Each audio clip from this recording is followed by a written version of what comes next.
Am I the a-hole for braiding one of my students' hair without her mother consent? I am an art teacher for 14 to 15 years old students, and recently I noticed that one of my students had really messy and dirty hair. I didn't say anything, but the time passed by and it just seemed to get worse and worse. One day I saw her mother at the end of the class. For the record, my student is a black girl. She was adopted and her parents are both white. When I asked the mother about her daughter's hair, she just responded that she wasn't going to try to learn how to style them cause there is no point. I didn't respond to that and just told her that I could do it if she gave me the product. I was already doing it for another student and it didn't bother me at all. I am with, but I learned to braid hair with my stepmother because my stepsister has a lot of hair and she needed help. She said no. I had no right to touch her daughter, and if tried to, she would report me to the principal. Now last week we went on a trip to France with my students. I wasn't supposed to come, but my colleague was not feeling well, so I took her place. Because I'm French and my other colleagues don't speak a world of French, I was made responsible of most of she students during the time of the trip.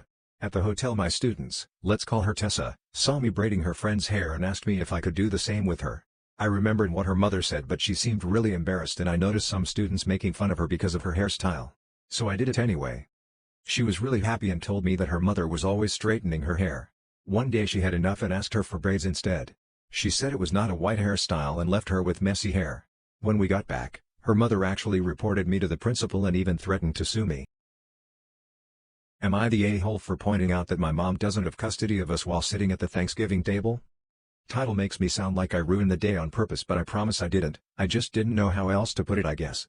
Anyway, me, 17M, and my little brother James, 9M, live with our older sister Eva, 26F. James and I were removed from our mom when I was 10, and Eva did everything she could to keep my brother and I out of the system.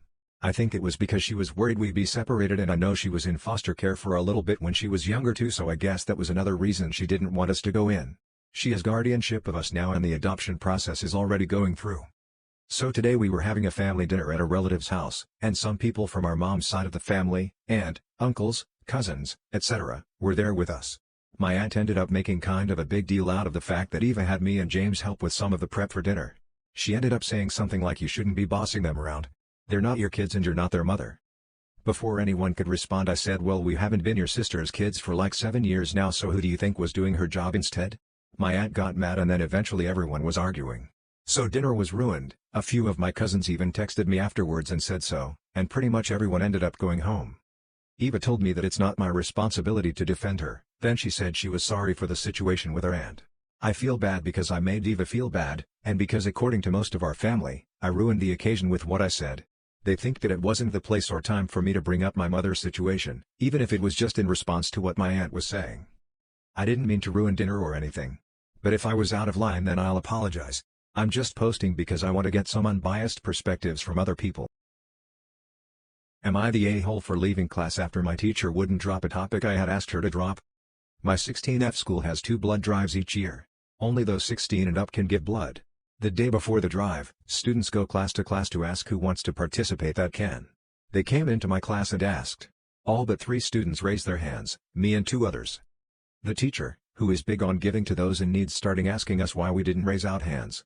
When she asked me, I told her that I wasn't allowed to and physically couldn't as I am anemic. My doctor told me not to give blood outside of a hospital. She said that wasn't a valid reason, and I spent over 10 minutes trying to explain why I couldn't, but it was like she just couldn't understand. Other students had also tried to explain, but she wasn't having it. I started to get frustrated and I asked if she would please just leave it alone and that I just wasn't going to give blood because I didn't want to end up getting more upset and accidentally raising my voice or saying something that would get me in trouble. She said, "Not until you give me a reason why." I gathered my things and told her that if this bothered her so much problems to contact my dad and talk to him. I also told her that I was going to the office to file a complaint because getting mad at me for something like this was extremely unprofessional on her part and I wasn't going to deal with this. I texted my friends about it and one of them said that I should have just shut up and dealt with it, that my response was rude and disrespectful. Another friend agreed with her and now my friend group is split. My mom also said I was out of line and that I should have waited until lunch to report it. My dad says he agrees with me and will have a conversation with the school about it. Am I the a-hole for asking my sister to F off and telling her that her pregnancy is not my problem? I, 32M, have a sister Andrea, 27F. The issue is that they have always showed her more preference, and although I was not badly treated, they hardly paid any attention to me. Because she's the golden child, I suppose. She herself treated me with disdain. Before our parents died, they left everything for her instead of myself in the will. I knew that she herself had been behind this. My parents literally told me Andrea talked to us about how she's more deserving, and we can see how that makes sense. Do you have any objection to us giving everything to her? After all, you're older and should be more understanding. Etc. I was disappointed but just told them that I don't care and did not argue. That was a while ago. She got into issue and had to mortgage the house and squandered the wealth over a period of time. As she requires help now, she turned to me and asked me to help her. She's also pregnant right now. I refused and told her that I don't want anything to do with it and that it's not my problem.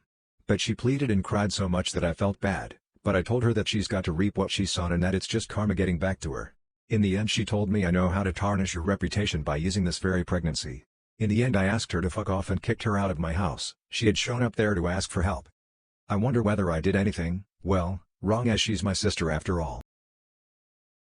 Am I the a-hole I let my 17-year-old daughter sneak out? My daughter turns 18 in a couple of months. She came to me and asked if she could have the experience of sneaking out. She told me who she would be with, what she would be doing and when. I said yes. I did not tell my husband, her stepdad. Well, she didn't put her screen back on the window. When my husband noticed, he came to talk to me about it. I told him that I gave her permission to sneak out. He wants to punish her. I said no because I gave her permission. He is really upset and it looks like this is going to ruin Thanksgiving. She's a good kid, currently has all A's. He has been in her life since she was 5, and we sometimes butt heads about parenting styles.